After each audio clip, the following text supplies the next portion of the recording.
साल 2015 में भारत सरकार ने ये फैसला किया था कि 26 नवंबर को हर साल संविधान दिवस मनाया जाएगा। इसका कारण ये है कि 26 नवंबर 1949 में भारतीय संविधान सभा की ओर से संविधान को अपनाया गया था। 26 नवंबर 1949 को संविधान को स्वीकार किए जाने के बाद देश में इसे लागू करने में कुछ महीने का वक्त लगा। 26 जनवरी 1950 को संविधान पूरी तरह से लागू कर दिया गया। इसलिए इस दिन को गणतंत्र दिवस के रूप में देश भर में धूमधाम से मनाया जाता है। भारतीय संविधान के निर्माता डॉक्टर B.R. अम्बेडकर को श्रद्धांजलि देने के लिए संविधान दिवस को मनाने का फैसला लिया गया था। भारत का संविधान कई सिद्धांतों को समेटे हुए है, जिनके आधार पर देश की सरकार और नागरिकों के लिए मौलिक अधिकार, राजनीतिक सिद्धांत, प्रक्रियाएं, अधिकार, दिशा निर्देश, कानून आदि तय किए गए हैं। ये संविधान ही है जो अलग अलग धर्मों और जातियों वाले 140 करोड़ की आबादी वाले भारत को एक देश की तरह जोड़ता है। इसी संविधान के तहत हमारे देश के सभी कानून बनते हैं। इस संविधान के कारण ही सुप्रीम कोर्ट, हाई कोर्ट समेत देश की सभी अदालतें, संसद, राज्यों के विधानमंडल, प्रधानमंत्री, मुख्यमंत्री समेत सभी इसी के तहत काम करते हैं। और इसी के तहत हम सभी को अधिकार भी मिलते हैं कि हम सब पूरी स्वतंत्रता और समानता के साथ जीवन व्यतीत कर सके। संविधान दिन का उद्देश्य देश के नागरिकों में संवैधानिक मूल्यों के प्रति सम्मान की भावना को बढ़ाना है। हालांकि भारतीय संविधान 26 जनवरी 1950 को लागू हुआ था, जिसका जश्न हम लोग हर साल 26 जनवरी को गणतंत्र दिवस के रूप में मनाते हैं। लेकिन 26 जनवरी का दिन देश में राष्ट्रीय कानून दिवस के रूप में भी मनाया जाता है। संविधान दिवस के अवसर पर स्कूलों, कॉलेजों और सरकारी कार्यालयों में कई तरह के कार्यक्रम होते हैं।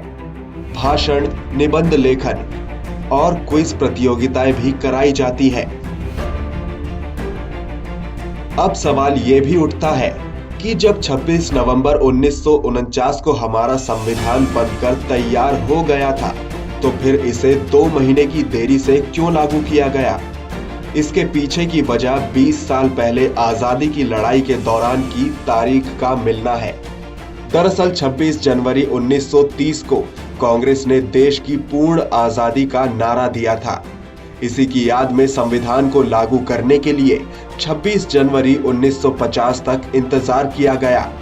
आपको बता दें कि 19 दिसंबर 1929 में कांग्रेस के लाहौर अधिवेशन में पंडित जवाहरलाल नेहरू को कांग्रेस का नया अध्यक्ष चुना गया। इसी दिन पूर्ण स्वराज की मांग की गई। फैसला लिया गया था कि जनवरी के आखिरी रविवार को देश का स्वतंत्रता दिवस मनाया जाएगा और वो तारीख 26 जनवरी 1930 थी। 26 जनवरी 1930 को पूर्ण स्वराज की इस मांग को सार्वजनिक किया गया। इस दिन पंडित नेहरू ने लाहौर में रावी नदी के किनारे तिरंगा झंडा लहराया था।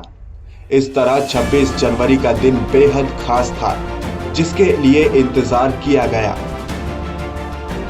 भारत के संविधान को उधार के थैले के रूप में भी जाना जाता है, क्योंकि इसमें विभिन्न देशों के संविधानों से प्रांतों को उधार लिया गया है।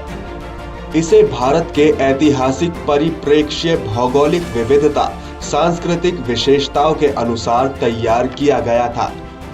भारत का संविधान दुनिया का सबसे लंबा लिखित संविधान है। प्रेम नारायण रायजादा द्वारा हिंदी और अंग्रेजी दोनों में हस्तलिखित और सुलेखित किया गया है। देहरादून में प्रेम नारायण रायजादा द्वारा प्रकाशित किया गया था। संविधान के पहले मसौदे में लगभग 2000 संशोधन किए गए। भारत का संविधान लागू होने के बाद भारतीय महिलाओं को वोट देने का अधिकार मिला। पहले उन्हें इस अधिकार से वंचित रखा गया था।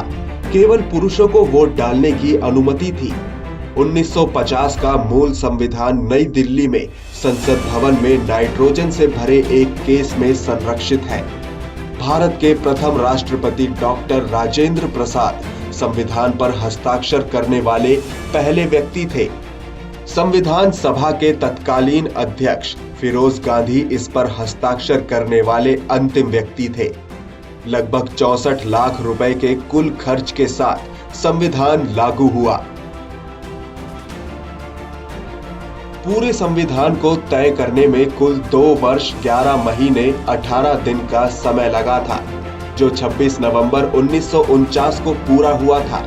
26 नवंबर 1949 को ही देश की संविधान सभा ने वर्तमान संविधान को विधिवत रूप से अपनाया था। संविधान बनकर तैयार हुआ और देश को समर्पित किया गया। ये संविधान ही है जो हमें एक आजाद देश का आजाद नागरिक की भावना का एहसास कराता है, जहां संविधान के दिए मौलिक अधिकार हमारी ढाल बनकर हमें हमारा हक दिलाते हैं। वहीं इसमें दिए मौलिक कर्तव्य में हमें हमारी जिम्मेदारियां भी याद दिलाती है।